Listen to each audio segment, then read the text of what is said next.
This is a passage from my book, Last Century, published in 2019. It recounts some of my experiences in Thailand, and this is from my eyewitness account of Black May in 1992. Then a phalanx of soldiers swung around the corner and looked down the street to where I was standing along with about 50 other people. They hesitated for a moment, as if they were looking for something in the crowd. Then it was as if a decision was hastily made, and, in an instant, they leveled their guns and began firing at us. I noticed that a person who was standing about 2 meters from me had been shot in the head. Other people were crumpled in the street, and little spatters of blood were everywhere.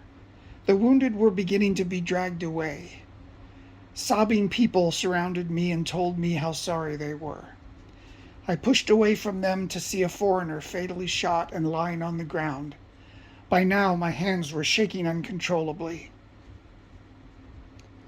All at once, everyone drew a collective breath because they knew what was going to happen next. Utter chaos breaking loose. Bullets flew everywhere, and this time it was sustained. I heard them whizzing to either side of me. The entire crowd, acting on instinct, turned in military-like unison and ran in the opposite direction. People stepped on each other's feet and ran right out of their shoes.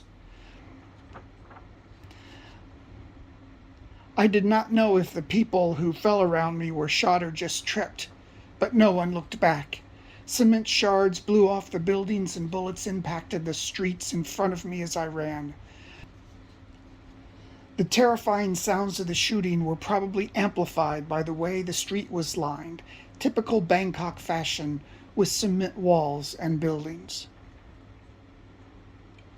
Back at work, a lady whose father was known to be highly placed, meaning a well-connected, high-born individual, gave a speech to the staff, explaining that the soldiers were protecting Thai institutions from communists and that no one was shot.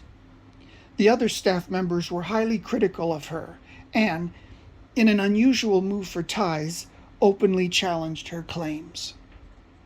Later, she confided to me that the younger staff at the school had been brainwashed by communists. When I told her I was an eyewitness to the shooting and confirmed that violence had taken place, she fell into a surprised silence. After I developed my photos, I tried to show them to her, but she refused to look.